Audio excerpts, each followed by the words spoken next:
Time check, 5:25 PM po ng hapon. Ayan guys, pakain na po natin itong mga sisiw natin na nasa kulungan. Ito po, yung pito nasa natin. Hiniwalay ko na po yung tatlo para po mabilis silang lumaki. Tsaka hindi sila magsiksika sa kulungan. Yung pula, ayan, hiniwalay ko yung pula.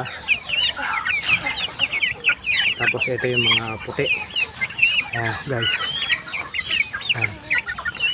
Ayan, para kumain. Kuhan sila tatlo. Ayan guys.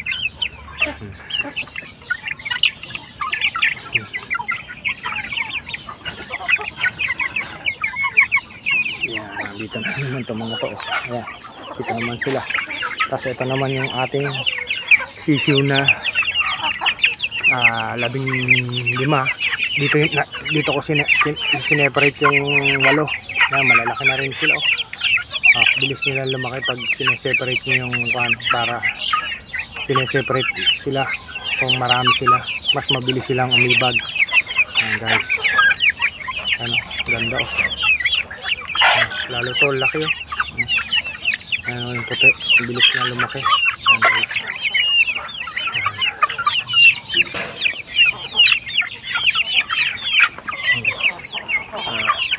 ayan lumaki. Tapos ito naman guys, yung pito. Ayan yung pito na kasama nung 8 natin na yun. Ayan, malalaki na rin sila. Ito, medyo nahuhuli to yung laki nila. Pero okay na rin yan kasi talagang huli naman yung iba sa kanila. Tapos ito naman sa kabila, ito yung 20 natin guys. Ayan o, malalaki na sila. Ayan o, bilis din nilang lumaki. Guys,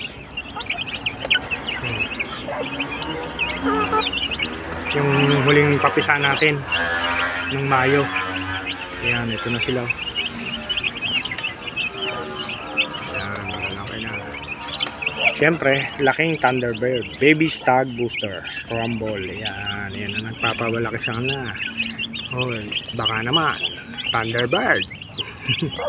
Yan guys, kahit na hindi tayo basta malulusog yung mga alaga natin, kahit na hindi tayo ma-sponsoran.